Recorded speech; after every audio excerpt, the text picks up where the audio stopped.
Breaking news చూస్తున్నాం. Delimitation పైన ప్రధాని నరేంద్ర మోదీకి తెలంగాణ ముఖ్యమంత్రి రేవంత్ రెడ్డి బహిరంగ లేఖ రాశారు. లోక్సభ సీట్ల పెంపుపైన తీవ్ర అభ్యంతరం వ్యక్తం చేశారు రేవంత్ రెడ్డి. లేఖలో 3 అంశాలను రేవంత్ రెడ్డి ప్రస్తావించారు. మహిళా రిజర్వేషన్ల వెంటనే కూడా అమలు చేయాలని చెప్పేసి డిమాండ్ చేశారు. ఇక డీలిమిటేషన్ కూడా సీట్ల పెంపుతో అయితే కలపడం సరికాదని చెప్పేసి రేవంత్ అన్నారు. ఇక జనాభా ఆధారంగా సీట్లు పెంచితే దక్షిణాదికి నష్టం అని తెలియజేశారు.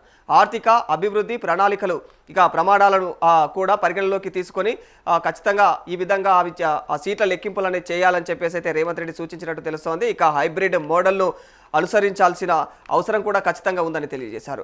అన్ని పార్టీలతో చర్చలు జరపాలని చెప్పేసి ప్రధానికి విజ్ఞప్తి చేశారు. దేశ ఐక్యతకు న్యాయపరమైనటువంటి ప్రతినిధిత్వం అయితే ఖచ్చితంగా కీలకమన్న రేవంత్ ఇక మహిళా రిజర్వేషన్ల బిల్లుకైతే పూర్తిగా మద్దతు ఇస్తున్నాడని కూడా తెలియజేశారు. ప్రస్తుత 543 సీట్లతోనే మహిళా రిజర్వేషన్ వెంటనే కూడా అమలు చేయాలి. మహిళా రిజర్వేషన్ ఇక డీలిమిటేషన్ సీట్ల పెంపు 3 వేర్వేరు అంశాలు అని అయితే ఆయన తెలియజేశారు. ఇక డీలిమిటేషన్ను సీట్ల పెంపుతో అయితే ఖచ్చితంగా కలపడం సరైంది కాదని చెప్పేసి కూడా సీఎం రేవంత్ రెడ్డి స్పష్టం చేశారు.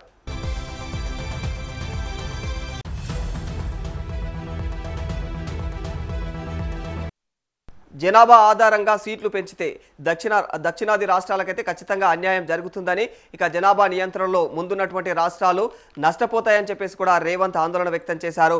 ఉత్తర రాష్ట్రాలకైతే ఖచ్చితంగా అధిక రాజకీయ శక్తి వెళ్తుంది. దక్షిణాది రాష్ట్రాల వారికైతే ఖచ్చితంగా పార్లమెంటులో అయితే తగ్గే ప్రమాదం కూడా ఎక్కువగా ఉంది. ఆర్థికంగా ఎక్కువగా దేశానికి తోడ్పడుతున్నటువంటి రాష్ట్రాలకు అన్యాయం జరుగుతోంది. హైబ్రిడ్ మోడల్ ద్వారా అయితే సమతౌల్యం సాధించవచ్చు అని కూడా ఆయన తెలియజేశారు. సీట్లలో సగం భాగం కూడా ఆధారంగా సగం జనాభా ఆధారంగా మిగతా సగం అయితే ఆర్థిక ప్రమాణాల ఆధారంగా ఇవ్వాలి. ఇక దేశవ్యాప్తంగా కూడా అన్ని పార్టీలతో చర్చలు కూడా జరపాలి. ఇక న్యాయం సమాన ప్రతినిధిత్వం లేకపోతే ఖచ్చితంగా దేశం అయితే ఐక్యత దెబ్బతింటుంది అని కూడా సీఎం రేవంత్ రెడ్డి లేఖలో పేర్కొన్నట్లు తెలుస్తోంది. ఇక దక్షిణాదిన ఉన్నటువంటి తమిళనాడు సీఎం స్టాలిన్ ఇక Kerala CM Vijay AP CM Chandrababu Karnataka CM సిద్ధరామయ్యకైతే ముఖ్యమంత్రి రేవంత్ రెడ్డి వేరువేరుగా లేఖలు రాశారు. మరి తమిళనాడు సీఎంకు కూడా రేవంత్ రెడ్డి లేఖను రాశారు. ఇక లోక్సభ సీట్లను ఏదైతే ప్రోరేటా పద్ధతిలో అయితే పెంచే ప్రతిపాదన దక్షిణాది రాష్ట్రాలకు నష్టం చేస్తుందని చెప్పేసి ముఖ్యమంత్రి రేవంత్ రెడ్డి ఆందోళన వ్యక్తం చేశారు. దక్షిణాది రాష్ట్రాలు దీనికైతే వ్యతిరేకంగా నిలబడాలని చెప్పేసి తమిళనాడు ముఖ్యమంత్రి ఎంకే స్టాలిన్ కూడా లేఖ రాశారు. మరి సీఎం ఎవరైతే మహిళల రిజర్వేషన్ ఇక డీలిమిటేషన్ లోక్సభ సీట్ల పెంపు అనే 3 వేర్వేరు అంశాలనైతే కలిపి ప్రజల్లో గందరగోళం సృష్టిస్తున్నారని చెప్పేసి కూడా లేఖలో ప్రస్తావించారు.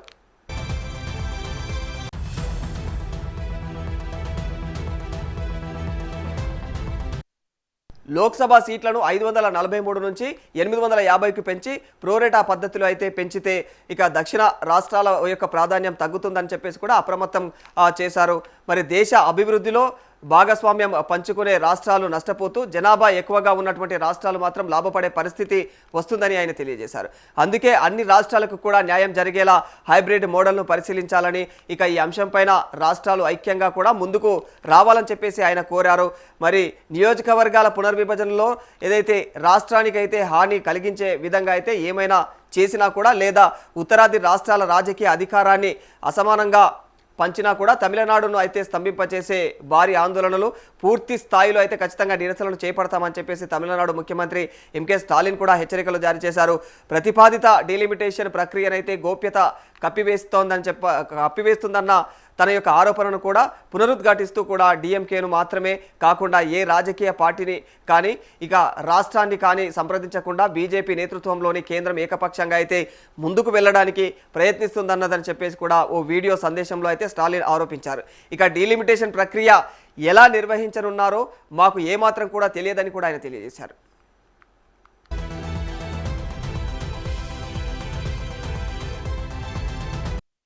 ప్రతిపాదిత రాజ్యాంగ సవరణ గురించి ఇప్పటి వరకు కూడా ఎటువంటి వివరణ ఇవ్వలేదు అని చెప్పేసి ఆయన అన్నారు. ఇక తమిళనాడుకు హాని కలిగించే విధంగా కానీ ఉత్తరాది రాష్ట్రాల రాజకీయ శక్తిని విపరీతంగా పెంచే విధంగా కానీ ఏదైనా జరిగితే మాత్రం తమిళనాడు వాసులు మౌనంగా ఉండబోరని చెప్పేసి కూడా స్టాలిన్ అయితే హెచ్చరించారు. తమిళనాడు స్తంభించిపోతుందని చెప్పేసి ఆయన తెలియజేశారు. తన నాయకత్వంలో రాష్ట్రంలోని ప్రతి కుటుంబం కూడా వీధుల్లోకి వచ్చి ప్రతిఘటిస్తుందని చెప్పేసి ముఖ్యమంత్రి గట్టిగానే నొక్కి చెప్పారు. మరి ఇది ఎన్నికల సమయం కాబట్టి ఇక దృష్టి వాటిపైనే ఉంటుందన్న ఉద్దేశంతో అయితే ఢిల్లీలో అయితే గుట్టు చప్పుడు కాకుండా అయితే డీలిమిటేషన్ నిర్వహించవచ్చని చెప్పేసి భావించవద్దని, ఆ ఆలోచన కూడా మనసులోకి రానివ్వద్దని చెప్పేసి కేంద్రానికి అయితే ఆయన హెచ్చరించారు. మరి తమిళనాడు ముఖ్యమంత్రిగా మాత్రమే కాకుండా అత్యంత గొప్పదైనటువంటి ద్రవిడ మున్నేట్ర కళగం ఉద్యమ నాయకుడిగా తాను అయితే ఈ విషయం చెబుతున్నానని చెప్పేసి కూడా స్టాలిన్ అన్నారు. మరి మునుపెప్పుడు కూడా చూడని తమిళనాడు మీరు చూస్తారు. 1950, 1960ల నాటి డిఎంకే స్ఫూర్తిని భారత్ మరోసారి చూడబోతుంది అని కూడా ఆయన అన్నారు. మరి దీన్ని బెదిరింపుగా భావించవద్దు, ఇది ఒక హెచ్చరిక. ఒకవేళ మీరు దీన్ని గనక బెదిరింపుగా భావించినా అది మాకు సంబంధం లేని విషయం అని కూడా ఆయన తేల్చి చెప్పేశారు. అవును, ఇది తమిళనాడు నుండి కూడా జారీ చేసినటువంటి తుది హెచ్చరిక అని చెప్పేసి స్టాలిన్ పేర్కొన్నారు. ఎన్నికలు అధికారంలో కొనసాగడం తమకు రెండో ప్రాధాన్యతగా అయితే పేర్కొంటూ కూడా మేము ఆత్మగౌరవం గల ప్రజలం, మాకు సిద్ధాంతాలే ముఖ్యము, రాష్ట్రాల హక్కులు మాకు ముఖ్యమని కూడా ఆయన తెలియజేశారు.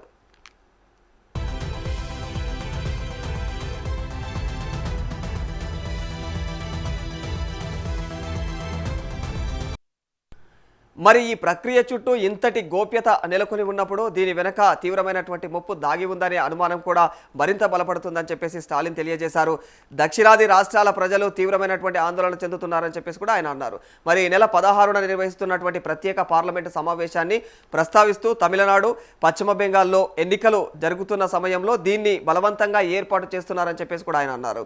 అయితే డీలిమిటేషన్ పైన రాజ్యాంగ సవరణ బలవంతంగా అయితే ఆమోదింపజేయాలని చెప్పేసి కేంద్ర ప్రభుత్వం భావిస్తుందని ఆయన ఆరోపించారు. తమిళనాడు సహా దక్షిణాది రాష్ట్రాలపైన అయితే తన నిర్ణయాన్ని బలవంతంగా రుద్దాలని చెప్పేసి కేంద్రం చూస్తున్నదని చెప్పేసి కూడా ఆయన చెప్పారు. ఇక డీలిమిటేషన్ని హడావుడిగా ఆమోదించాలని చెప్పేసి ఈ ప్రయత్నం అయితే బీజేపీ ప్రభుత్వం ప్రజాస్వామ్యం పైన చేస్తున్నటువంటి దారుణమైనటువంటి దాడిగా ఆయన అభివర్ణించారు.